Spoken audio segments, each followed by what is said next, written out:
They hid this from you, not by accident, but because they knew exactly what would happen if you ever found out.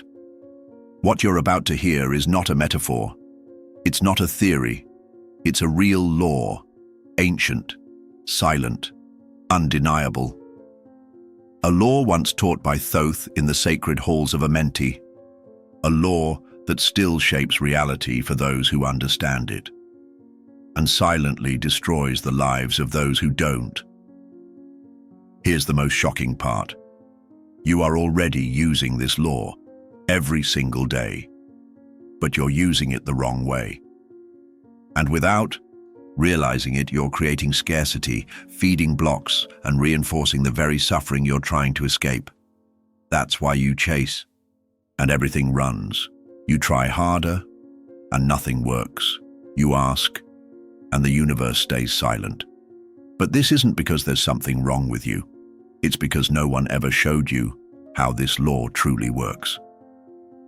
That changes today in T.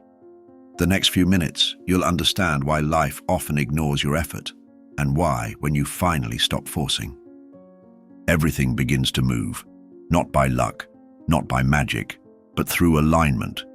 You'll discover how to manifest without repeating endless affirmations, without depending on complex techniques, without being trapped in the anxiety of trying to control reality.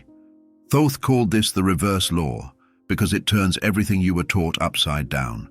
The world told you to chase, to conquer, to hustle, but Thoth revealed that the more you chase, the more things escape. The more you try to control, the more you lose control. And what once felt far only moves closer when you release. This isn't poetic.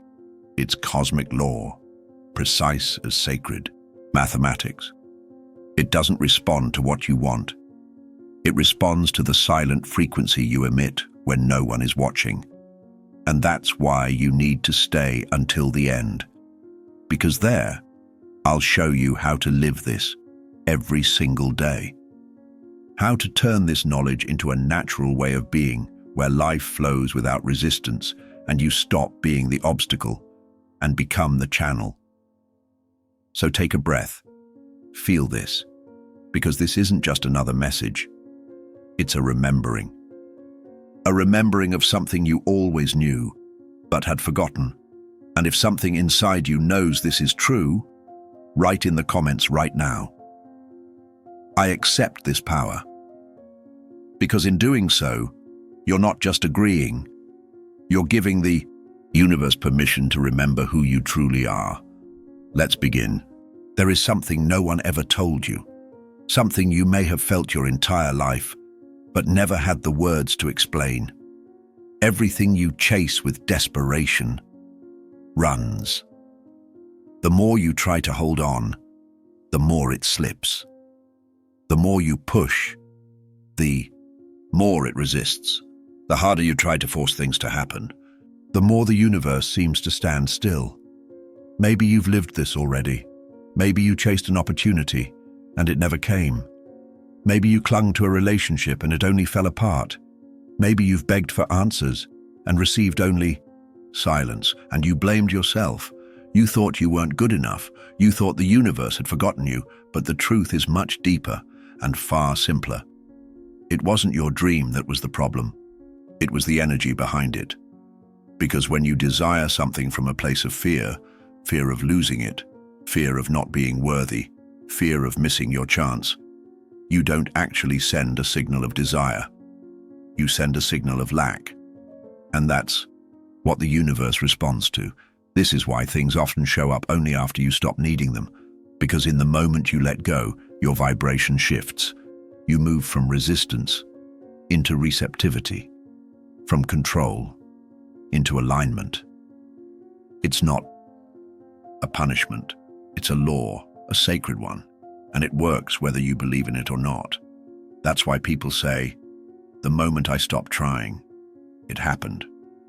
Because when you're no longer chasing, you're no longer blocking, you're open, available, aligned. But we were never taught this. We were told that success comes to those who fight the hardest, that love comes when you prove you deserve it, That opportunity comes to those who never rest. And yet the most profound breakthroughs in life often arrive in moments of surrender, when you stop pushing and simply breathe. So now, pause for a moment. Ask yourself with honesty, what are you chasing right now? And what would happen if, instead of running after it, you created space for it to come to you? Not by giving up, but by giving up the anxiety, the pressure, the tight grip. Because sometimes what you want isn't far away. It's just waiting for you to stop blocking the door. There is a moment, a sacred, quiet shift inside you, when you stop trying to force life, and life finally begins to respond. It's not the moment of giving up. It's the moment of conscious surrender. Thoth spoke of this thousands of years ago. He called it the point where the soul steps aside, not in defeat, but in trust. You no longer say, "I need this to happen now." Instead, you begin to say, "I trust the timing, I trust the path, I trust the unseen." This surrender isn't weakness, it's alignment. It's when your frequency stops resisting and starts allowing. And suddenly, everything shifts. The phone call arrives. The opportunity appears. The person returns. Not because you begged, but because you became available. Because the universe does not move by pressure. It moves by resonance. And that's what surrender really means. It's not abandoning your dreams. It's releasing the tension that chokes them. So many people confuse surrender with passivity. But real surrender is powerful. It's what happens when your energy becomes still, and your soul finally says, "I no longer need to control what was never mine to control." And if you're feeling this, if something in you knows this is true, then take a small step now. Subscribe to the channel and walk this path with us.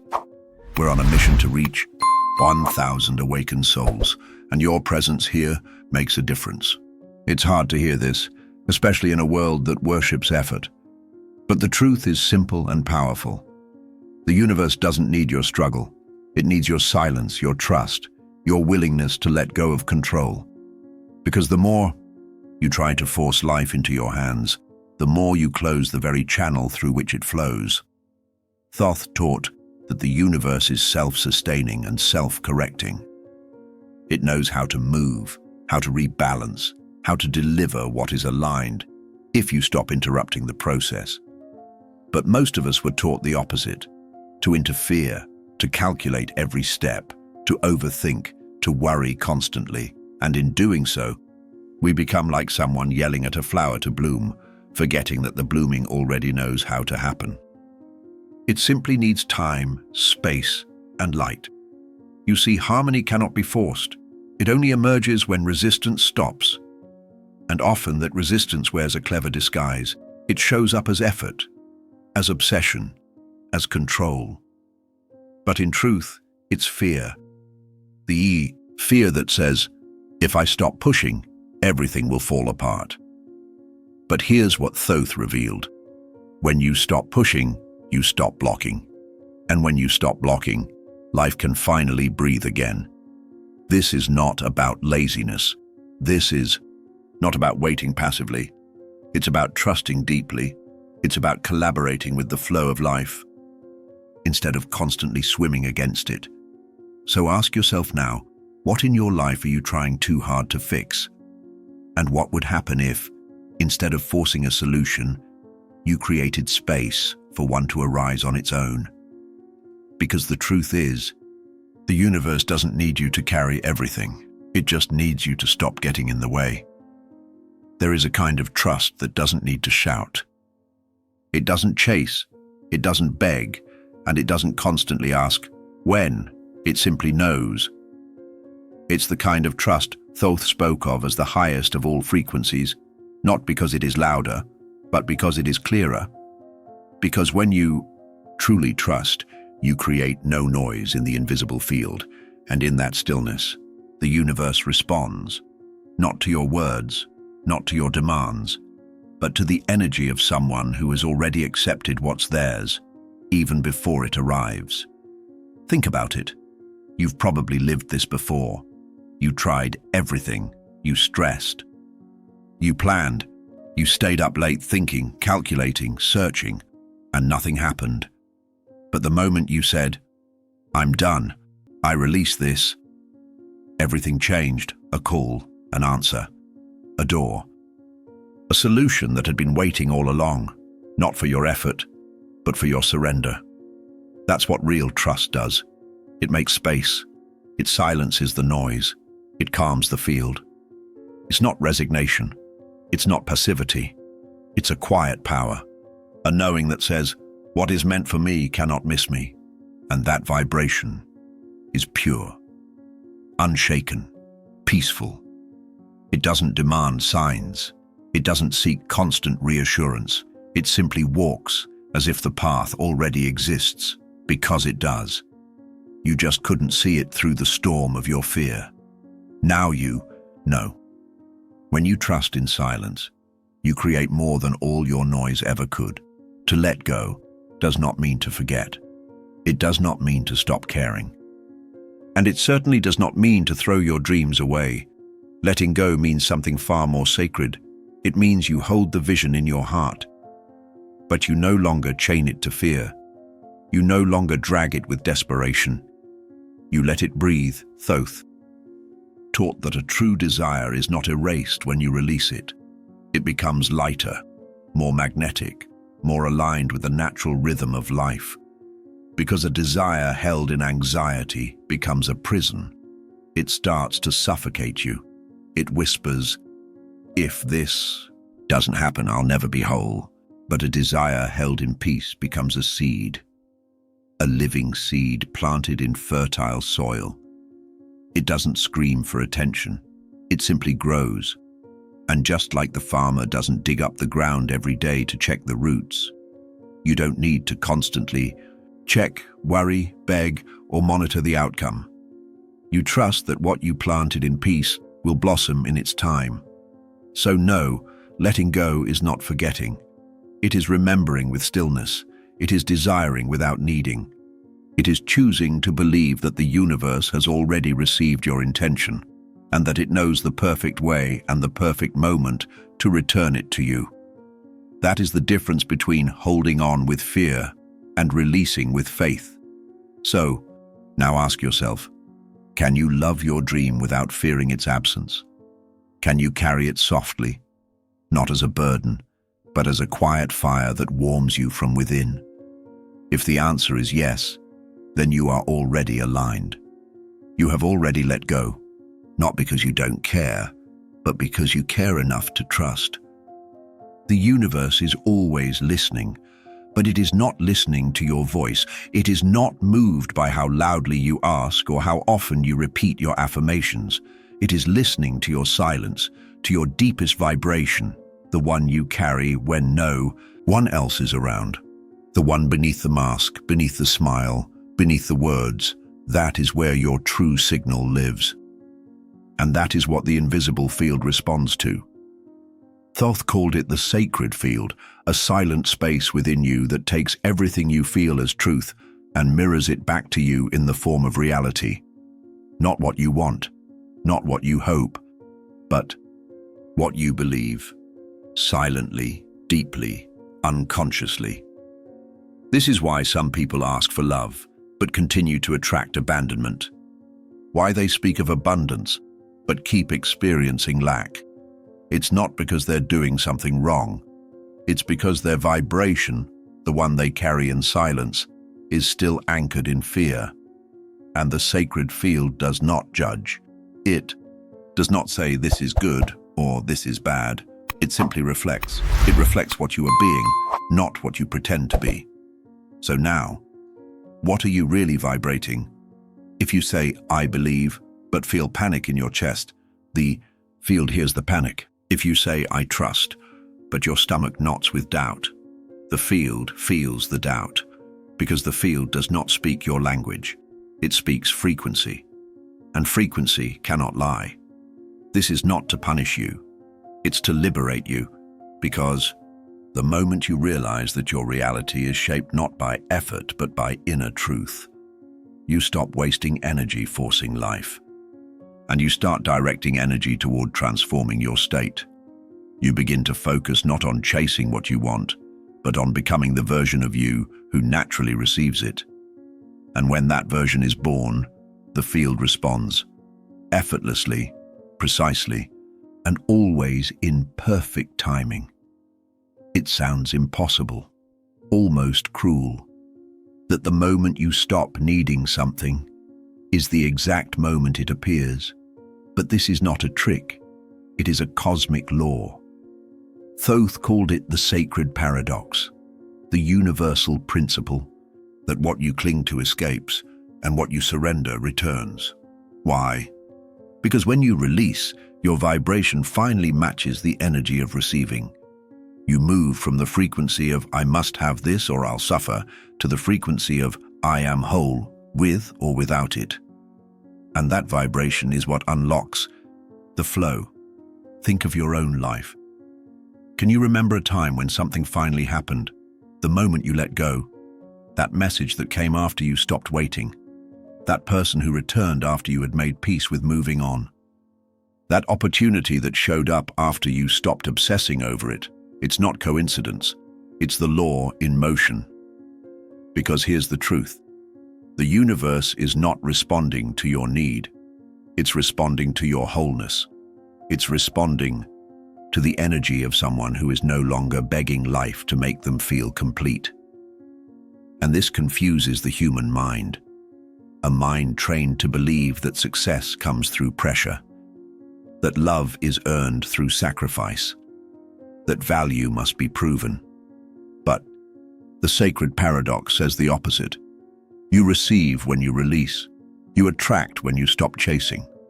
You are seen when you no longer fear being invisible. This is why Thoth taught that the deepest form of creation is not about control, it's about harmony. The moment you stop interfering, life begins to organize itself around your new vibration. Not the vibration of desperation, but the quiet, unwavering energy of peace. So today, try something different. Instead of gripping tighter, open your hands. Instead of fighting to be seen, see yourself. Because in that moment, the universe can finally move toward you, not out of pity, but in perfect alignment with who you've become. There is a quiet place within you, a space beyond thought, beyond effort, that holds the true power to shape your life. It is not your words. It is not your affirmations. It is not your vision board, your repetition, or your intention alone.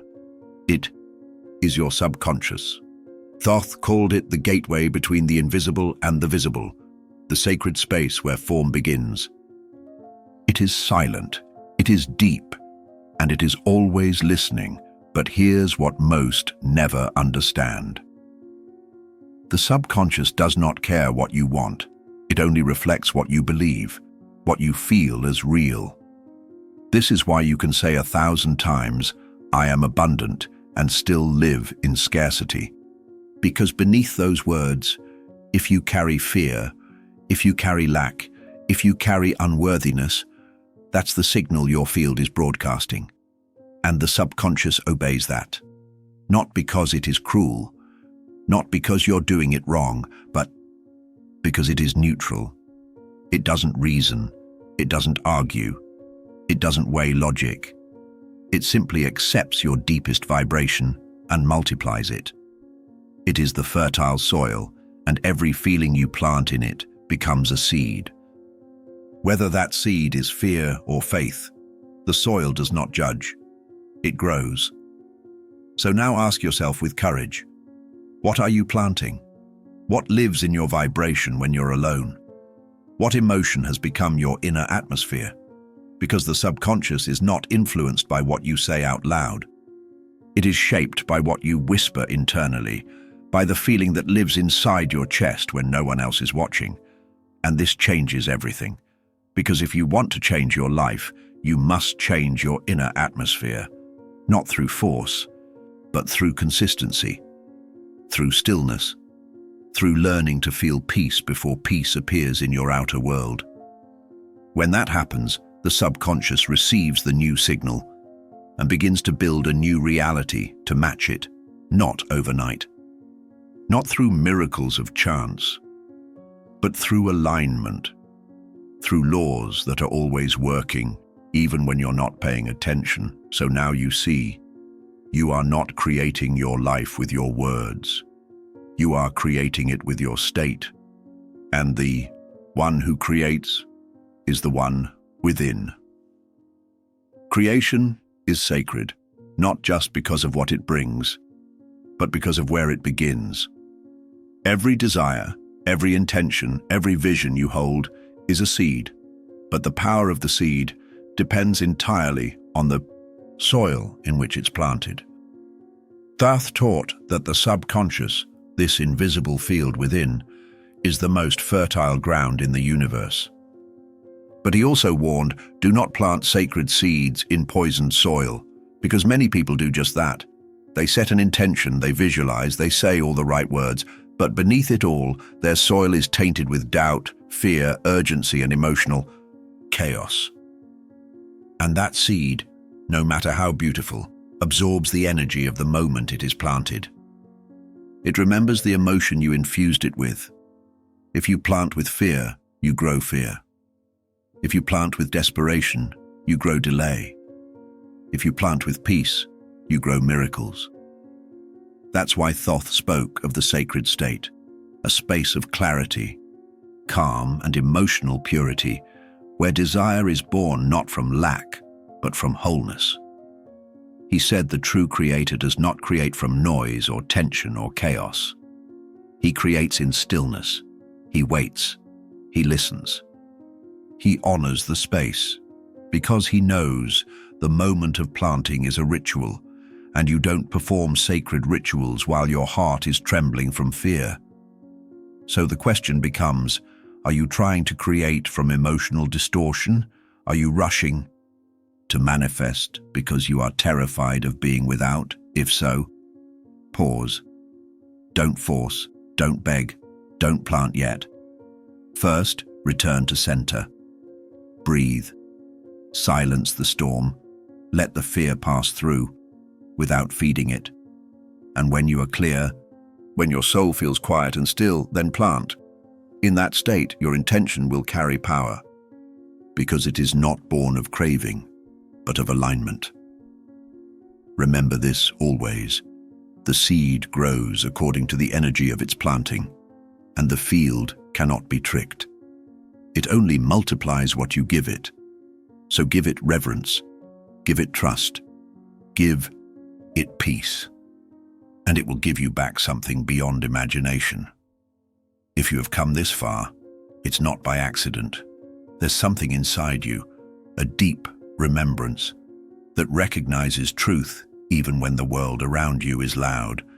And today, you've remembered something they tried to make you forget. That creation is not noise, that true power is not force, that alignment is louder than action, and that the invisible world does not obey what you scream, but what you silently become. Thoth never promised that the path would be easy. He never said it would be fast. But he revealed that once you stop resisting, once you stop chasing, once you surrender not out of fear but from inner fullness, the current changes direction. What once ran from you begins to approach. What once seemed impossible becomes effortless, not because the world changed, but because you changed your frequency. Now you know. It's not about doing more. It's about interfering less. It's not about controlling the outcome. It's about tending your inner field. You don't have to earn what is already yours. You don't have to fight for what is aligned with your peace. The universe is not holding anything back. It is simply waiting for the moment when your vibration is a match for what you desire. So now, live in alignment, speak less, feel more. Surrender the timing, guard your field, honor your state, and above all, trust the silence, because that silence is not empty. It's full of seeds, and soon you will see them bloom.